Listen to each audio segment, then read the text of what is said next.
Hello दोस्तों, KTC class में आपका स्वागत है। तो आज हम बात कर रहे हैं प्रासरण दाब।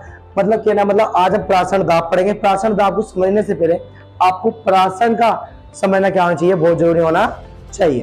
देखो प्रासरण क्या होता है। देखो आपके पास क्या है, एक ऐसा पात्र है,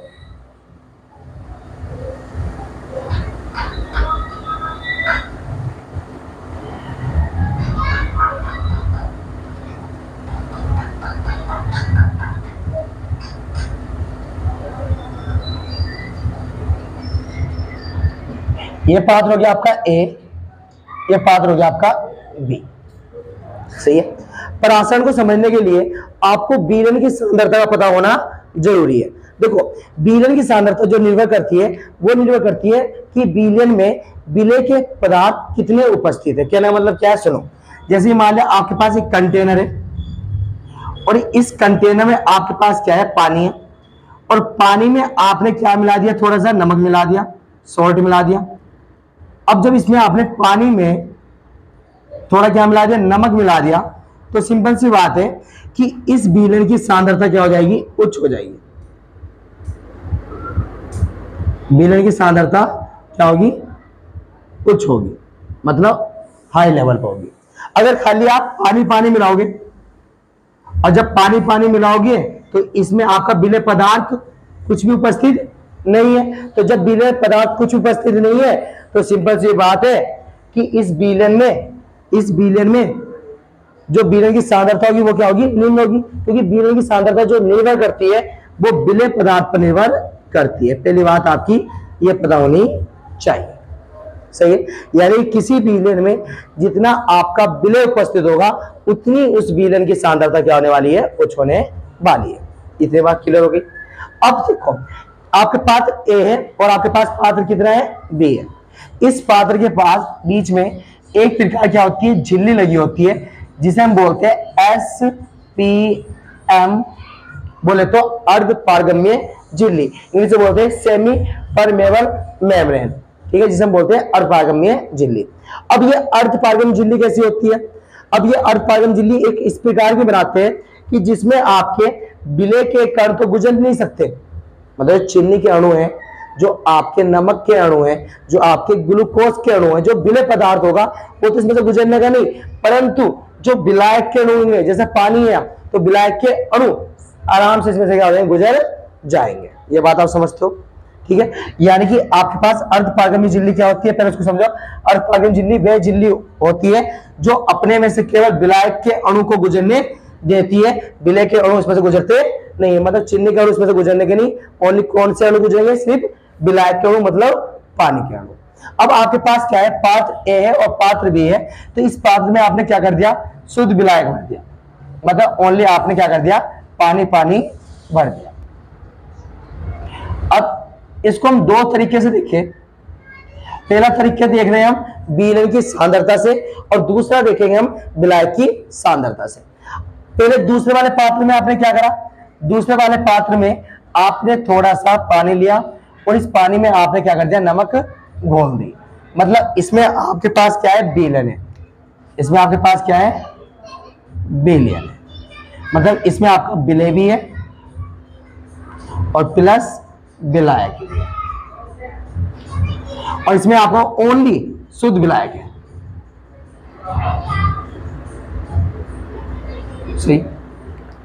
अब इसमें आपका विलायक है, विलय उपस्थित नहीं है। अगर मैं विलयन की सांद्रता से बात करूं तो मैंने ये बताया था विलयन की सांद्रता किस पर निर्भर करती है, कि विलयन में कितना विलय पदार्थ उपस्थित है। अब इस वाले जो ये आप विलयन देख रहे हो, इसमें आपके पास शुद्ध विलायक है, विलय पदार्थ उपस्थित नहीं है। तो जो इस विलयन की सांद्रता होगी वो क्या होगी, निम्न होगी। निम्न क्यों होगी, क्योंकि इसमें विलय पदार्थ उपस्थित नहीं है। तो हम बोल सकते हैं कि इसमें विलयन की सांद्रता क्या होगी, निम्न होगी।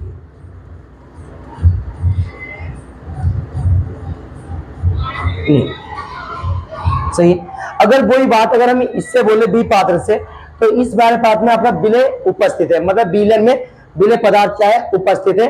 तो इस वाले पात्र को हम देखें तो इसमें विलयन की जो सांद्रता होने वाली है वो क्या होने वाली है, उच्च होने वाली है। क्योंकि उच्च क्यों होने वाली है, क्योंकि इस विलयन में आपने विलय पदार्थ मिला दिया है और सांद्रता इसी बात पर निर्भर करती है कि आपने विलयन में विलय पदार्थ कितना मिलाया है। तो यहां से अगर हम बात करें तो जो विलयन की सांद्रता होगी,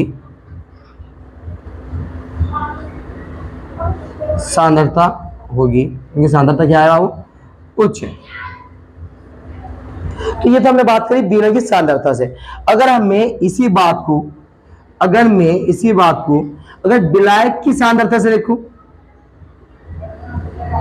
विलायक की सांद्रता से, तो यहां विलायक की सांद्रता देखो, इस वाले कंटेनर में पूरा क्या है, विलायक है, पानी है। तो जब इसमें पूरा विलायक है, मतलब पानी है, तो सिंपल सी बात है, विलायक की सांद्रता क्या होने वाली है, उच्च होने वाली है।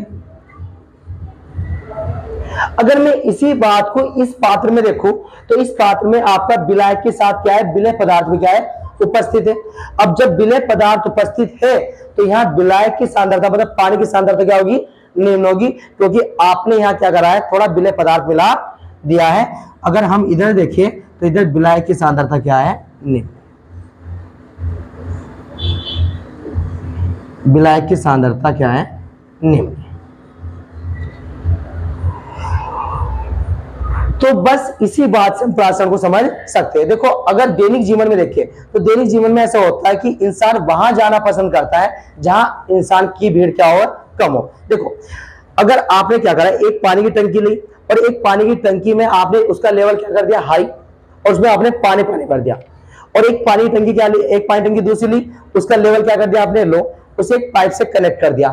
तो लेवल के अंतर के कारण पानी अपनी उस सांद्रता से निम्न सांद्रता की ओर स्वतः क्या करेगा, प्रवाह करेगा। ये बात आपको पता है कि इंसान वहां जाना पसंद करता है जहां भीड़ कम होती है, कुदरत का वही देन है। तो इसी प्रकार अगर हम विलायक की सांद्रता से देखें और विलयन की सांद्रता से देखें, तो विलयन की सांद्रता से अगर हम देखें तो विलयन की सांद्रता से निम्न की ओर किसमें जाएगा, उच्च की ओर। और विलायक की सांद्रता से देखें तो विलायक की सांद्रता क्या आएगा, उच्च की ओर से क्या जाएगा, निम्न की ओर। और जब ये विलायक के अणु अपनी उस सांद्रता से निम्न सांद्रता की ओर स्वतः प्रारंभ करेंगे, मतलब अपने आप प्रारंभ करेंगे, तो उसी को हम क्या बोलेंगे, प्रासरण बोलेंगे। वो क्या होगा आपका, प्रासरण। समझो, विलायक की अपनी उस सांद्रता से निम्न सांद्रता की ओर अर्धपारगम्य झिल्ली द्वारा गमन करना क्या कहलाता है, प्रासरण कहलाता है। जब विलायक के अणु अपनी उस सांद्रता से किसमें जाएंगे, निम्न सांद्रता की ओर। अगर इसी को अगर मैं विलयन के थ्रू देखूं, विलयन की सांद्रता से पढ़ूं, तो इधर विलयन की सांद्रता से देखो, तो इधर विलयन की सांद्रता क्या है, निम्न है, इधर विलयन की सांद्रता क्या है, उच्च है, अभी बताया मैंने। तो सुनो, वह प्रक्रिया जिसमें विलायक के अणु कम सांद्रण वाले विलयन से, कम सांद्रण मतलब निम्न, कम सांद्रण वाले विलयन से अधिक सांद्रण वाले विलयन, अधिक सांद्रण वाले विलयन मतलब उच्च वाले विलयन से अर्धपारगम झिल्ली से होकर प्रभावित होते हैं, उसे हम क्या बोलते हैं, प्रासरण कहते हैं। इन दोनों बात से आप क्या कर सकते हो, प्रासरण को समझ सकते हो। तो प्रासरण एक प्रकार की प्रक्रिया है, एक प्रकार का प्रोसेसर है। अपने विलायक के अणु अपनी उच्च सांद्रता से निम्न सांद्रता की ओर स्वतः प्रारंभ कर रहे हैं, तो उसे हम क्या बोलते हैं, प्रासरण बोलते हैं। ठीक है, अब हम बात करते हैं प्रासरण दाब की, कि प्रासरण दाब क्या होता है। हाँ दोस्तों, अब हम बात करते हैं प्रासरण दाब की, प्रासरण दाब क्या होता है। देखो अभी हमने प्रासरण पढ़ा है, प्रासरण में पढ़ा है कि विलयन की सांद्रता निम्न से जो विलायक के अणु होते हैं, विलयन की निम्न सांद्रता से उस सांद्रता की ओर स्वतः प्रारंभ करना क्या कहलाता है, प्रासरण कहलाता है। इसी को अगर हम विलायक के अणु की बात करें, तो विलायक के अणु विलायक की उस सांद्रता से निम्न सांद्रता की ओर स्वतः प्रारंभ करना किसे, अर्धपारगम झिल्ली द्वारा, तो उसे हम क्या बोलते हैं, प्रासरण बोलते हैं। तो ये आपके क्या हो रहा है, प्रासरण हो रहा है, क्या हो रहा है आपका, प्रासरण हो रहा है। अब आपकी बात यह है कि आपको प्रासरण रोकना पड़ेगा, आपकी इच्छा है कि आप इस प्रासरण को रोकना चाहते हो, तो सिंपल सी बात है, आपको दाब लगाना पड़ेगा। अब दाब अगर हम इधर लगाए तो विलायक के अणु अपनी इस सांद्रता से इस सांद्रता की ओर क्या हो रहे हैं, प्रभावित हो रहे हैं, ये बात समझते हो। अगर मैं दाब इधर लगाऊंगा तो विलायक के अणु और ज्यादा स्पीड से इधरले वाले पात्र में जाएंगे, जिससे प्रासरण की प्रक्रिया और भी तेज हो जाएगी। परंतु आपका काम था कि प्रासरण की प्रक्रिया को तेज ना करना, मतलब उसको रोकना है।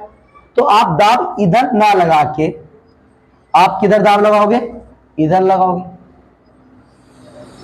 इधर दाब लगाओगे, जिससे ये विलायक के अणु जो अपनी उस सांद्रता से निम्न सांद्रता की ओर प्रभावित हो रहे हैं, जो ये प्रक्रिया प्राशन करा रही है, उस प्रक्रिया को क्या कर देगा, रोक देगा। मतलब प्राशन की प्रक्रिया क्या हो जाएगी, यहां से रुक जाएगी, कोई दिक्कत तो नहीं है।